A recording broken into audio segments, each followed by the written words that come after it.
কাশ্মীরের পেহেলগামে সন্ত্রাসী হামলায় পাল্টাপাল্টি পদক্ষেপে চরম উত্তেজনা সৃষ্টি হয়েছে ভারত পাকিস্তানের মধ্যে। হামলার পেছনে পাকিস্তান দায়ী এমন অভিযোগ এনে ভারত একগুচ্ছ কড়া পদক্ষেপ গ্রহণ করেছে। পাল্টা প্রতিক্রিয়ায় পাকিস্তান ও ভারতের বিরুদ্ধে কয়েকটি কৌশলগত ব্যবস্থা নিয়েছে।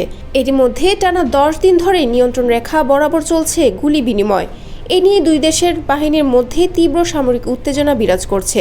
এমন উত্তপ্ত পরিস্থিতির মধ্যে শান্তির বার্তা দিয়েছে পাকিস্তান। দেশটির জলবায়ু পরিবর্তন বিষয়ক মন্ত্রী ডক্টর মুসাদ্দিক মালিক এক সাক্ষাৎকারে বলেন, পাকিস্তান সংঘাত নয়, শান্তি চায়। আমরা কখনোই হুমকি দেইনি, বরং সংযম প্রদর্শন করেছি। তিনি দাবি করেন, ভারত নিজ দেশের অভ্যন্তরীণ রাজনৈতিক চাপ ও চ্যালেঞ্জ থেকে দৃষ্টি সরাতে পেহেলগামের ঘটনাকে কাজে লাগাচ্ছে। পাকিস্তানের পক্ষ থেকে আন্তর্জাতিক স্বাধীন তদন্ত দাবি করা হয়েছে, যাতে প্রকৃত ঘটনা সামনে আসে। যমুনা স্মার্ট রেফ্রিজারেটর, স্মার্ট লাইফে স্মার্ট রেফ্রিজারেটর। ডক্টর মুসাদ্দিক মালিক বলেন, পাকিস্তান ধারাবাহিকভাবে আলোচনার আহ্বান জানিয়ে আসছে। আঞ্চলিক স্থিতিশীলতার জন্য আমরা শান্তিপূর্ণ সমাধান চাই।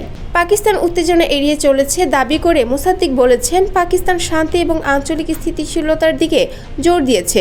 পাক মন্ত্রী বলেন, আমরা কোনো হুমকি জারি করি নাই এবং অভ্যন্তরীণ নিরাপত্তা বজায় রেখে আমরা আমাদের সীমান্ত রক্ষা করে চলেছি।